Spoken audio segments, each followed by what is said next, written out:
Sandro Tasoniero e rappresento l'azienda agricola Sandro De Bruno e siamo nel comune di Montechiedi dei Crosari, in Val d'Alpone, in provincia di Verona. Siamo proprio all'interno, nella bottaia, all'interno dell'azienda agricola Sandro De Bruno, dove qui conserviamo i vini praticamente che andranno a affinare, sia rossi ma soprattutto i metodi classici di uva Durella.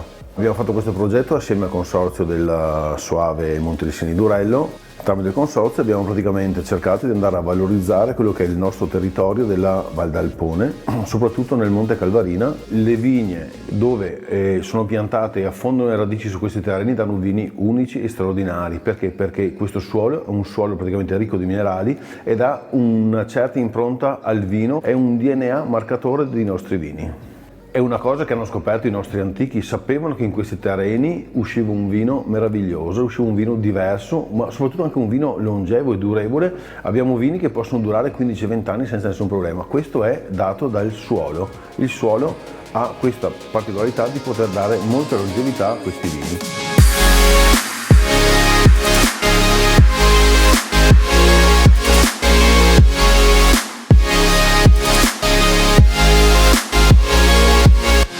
Il progetto finanziato con la misura 16 del GAL Valdorresini e di Avepa ha voluto finanziare appunto tutti gli interventi che riguardano la Val d'Alpone.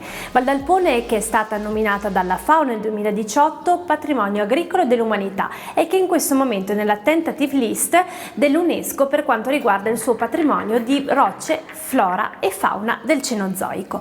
Questi interventi hanno voluto appunto mappare tutte le risorse idriche, le risorse paleontologiche dell'area, trasformandole quindi in una mappa per i turisti. E inoltre abbiamo scoperto diverse varietà, diversi biotipi di viti diverse, tra cui la Saccola, la Pontedera, il Lisaré bianco, che sono delle uve rarissime, e abbiamo voluto appunto sviluppare e studiare queste nuove uve, questi nuovi vitigni in un'ottica di preservazione della biodiversità dell'area.